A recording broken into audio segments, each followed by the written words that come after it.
Hey YouTube, it's Friday. Happy Friday. It is quite a bit past 5 o'clock now, 5:30-ish. Work is done. I spent some part of the day creating Gantt charts, which I actually really like Gantt charts. I wish I was able to make Gantt charts more often.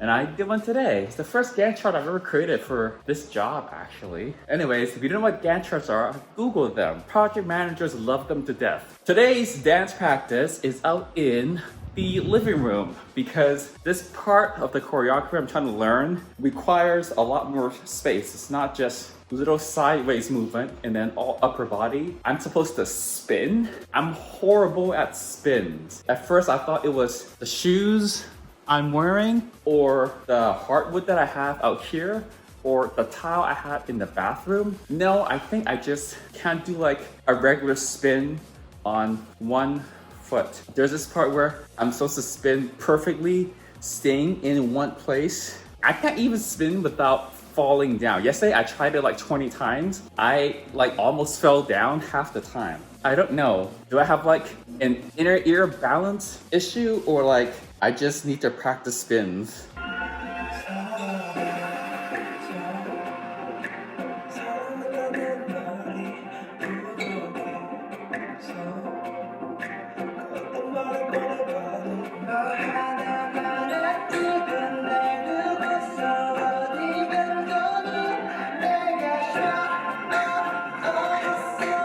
I know that looks really rough, but I am just starting to learn this choreography. I'm surprised, honestly, that I even got this far. I played that back at 80% speed. To even get anywhere like near that speed this quickly, like within a week for me, for something that's this fast and where the moves will be that sharp, it's actually amazing. I'm not forgetting the moves every single time. Usually if I speed it up too quickly, I just don't remember the next move. But I got up to 80% pretty quickly. It obviously is lacking like the flow, the swag, like the sharpness. Obviously this choreography, this part of it requires a lot of precision. They're like very precise, and if it doesn't look precise, it doesn't look good. But I do enjoy this song. I really love this song actually. The moves themselves are not super difficult. It's just getting the timing and getting the sharpness in. I'll get there. We're only like not even a full week into this yet, so I'm actually pretty proud of myself.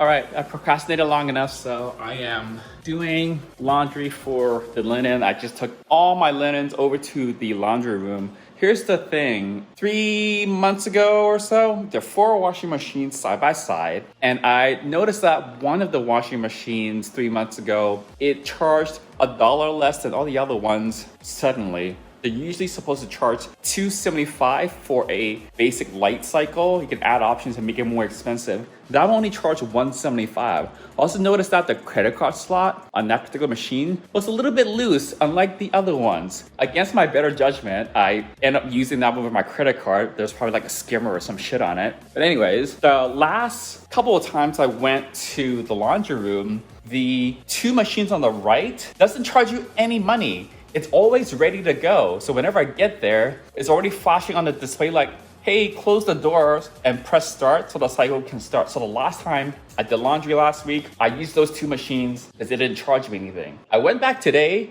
and now 3 of the 4 machines are doing that where it's free. I'm sure if this was intentional, like the building intended for that to happen, they would have sent an email. They send emails about everything. I'm sure that the machines, the washing machines, have been hacked somehow with like the payment system so that a bunch of them are free now. I hate using the communal laundry machine, so I'm not complaining. I would still honestly rather have my own washing machines here, but yeah, I'll save the $6 or $8 every time I need to do a load of laundry. Not gonna complain about that. All right, the vlog is very late tonight. It's 9:30 already and I'm still recording this segment. I looked through the news today and in LA, they actually have started reopening gyms and some of those things like that already. That news clip with some videos of what the gyms are actually looking like, for example. And it's about what we expect. In some gyms, you have to make an appointment in advance. You can't just drop in. One of the gyms they interviewed, they had separate entrances, one only to go in, another one only to go out. They have to wipe everything down every single time anything's ever touched or used. They have to wipe it down before and after. It's also making the news that there might be an actual second wave now, but I think the metrics they're still using the number of positive cases from testing, and like, I don't know if that's a very good metric. They are also looking at hospitalizations, but what's making the news right now is just the cases. The news is so crazy though, honestly. They super hyper analyze every single thing, which is something I found out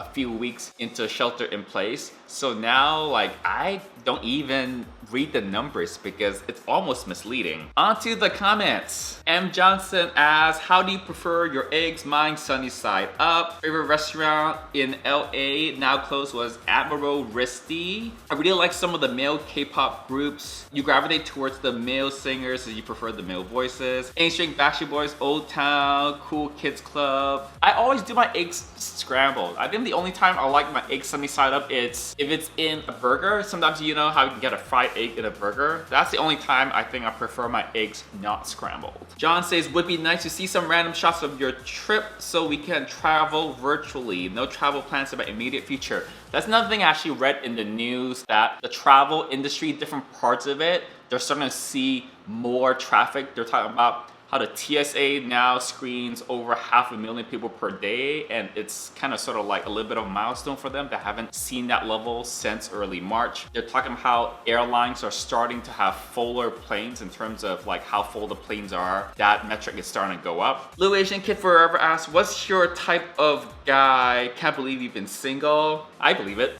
I don't think I have a particular type. If I were to think of the type of guys that I've had a crush on, physically there's not any like really strong one type. In terms of personality, someone who is not like super cool guy, that kind of turns me off a little bit. I think identify a little bit with people that are just a little bit quirky, because I feel like I don't fit that stereotypical mold of normal. David asks, do you cook Cantonese cuisine? I don't cook any Chinese food. I don't know how to cook any Chinese food, actually. The only time I like to eat Chinese is if it's dim sum, but it's gotta be fairly authentic, or when I fly back to Vancouver and I visit family, and then that's pretty much all we eat is Chinese food. Not the Chinese food you can get at Panda Express, because that's not Chinese food. Taz Diva says, you eat so healthy, I cook everything, even bake my own bread. I pay attention for healthy ingredients, but I was never a vegetables dude. Don't like salads. I'm not actually a big fan of salads. The way I prefer my vegetables is, so that's why I always do vegetables in my pasta. That's kind of how I like it. So I just take frozen vegetables, I buy them frozen because it's super convenient and they just keep for a long time in the freezer. I thaw them under some warm water, and then sometimes I actually eat it directly like that. What I used to pack for lunch was I would put frozen raw vegetables into a glass container. I would bring it to work. I would put it into the fridge until it was lunchtime, popped it into the microwave. So it was literally just like heated up frozen vegetables. I prefer that over salads. Pacific Blue says, hey Joey, just watch your daily vid, keep them coming. I'm kind of addicted now. Thank you. Just saw a segment on ABC News Bay Area. They're using VR for remote office work for some companies. Maybe you can do that for IT support job management. I think Facebook was talking something about trying out VR for meetings, or at least Zuckerberg was. Ron says, do this about your noisy neighbors above you. First go downstairs to the neighbors right under you. They are probably peed off that you are dancing all the time. Then tell them it's not you, it's the neighbors above making that noise. That's funny. I actually do try to be really gentle when I step. This is because my mom kept yelling at us kids that we always were stomping around in the house since the age of like 3 up until we left the house. So when I walk around, I think I don't notice anymore, but a lot of times I land on the ball of my feet and not the heel, because when you just strike with your heel, like it kind of strikes the floor harder. So I've learned to tiptoe around the house. Mom would always yell at us for that. So maybe that's probably contributing to like my bad posture. Thanks, Mom. Last comment for tonight is from M. Johnson. Once again, I really like your lip sync performance, really cool. 17 members, guessing maybe June, Vernon, and Dino. Okay. I used to live in a 1-bedroom, 2-bath apartment townhouse. Was nice, but there's no one above or below. Here in Texas, COVID has increased 30% over the last 2 weeks. About 2,000 cases in the state now. Free testing everywhere. Vaccine is looking positive in testing. Thanks, M. Johnson, for trying to guess who my 2 favorite members are, my biases, in 17. I want the rest of you K-pop fans, I know there's a few of you out there that are watching this vlog, to keep commenting. Tell me who you think are my 2 favorite members in 17. You might also want to put down why you think those are my 2 favorite members. So M. Johnson, you said June, Vernon, and Dino. That's a good start. I want more of you guys to comment. And then once I get a few of these, I'll give you guys a few days. Then I'll tell you who my 2 favorites are. Okay, y'all ready for song of the day? She's the girl that no one ever knows. And I say hi, but she's too shy to say hello. I'm never going down, I'm never giving up, I'm never gonna leave, so put your hands up if you like me, and say you like me. I really like this song actually. I have not heard it in a long time. The song is called Say You Like Me. The band is called We the Kings. Alright, oh my god, it's 10:15 now. Look, my coffee table is not a mess anymore. I don't know if you guys noticed, but I had like a bunch of junk on the coffee table. The only reason it's not there anymore because I tipped coffee table up today so that I had more space to dance. So I just moved the junk pile over here. So that's where all the junk is now. I did laundry. Laundry is there. It's done. Folding laundry is not necessary. Things go on hangers or just like throw shit into a drawer. Like, you don't need to fold any of this stuff. But I'm gonna go in a second, put my bed sheets onto my bed, put my comforter in the duvet thingamajig, and then I'm gonna sign off from here because this vlog has been long enough and it's getting really late. I never post a vlog this late. Should I go for a run tomorrow? I probably should, if it's not like super duper warm. Okay, I think I should try to do both my Saturday and Sunday runs because I'm about to fly down to SoCal and I don't think I'm gonna be able to get that much exercise when I'm down there. What do you guys wanna see in the vlog this weekend? Maybe comment down below for some ideas for what I should vlog about. I'll do tomorrow. Bye YouTube.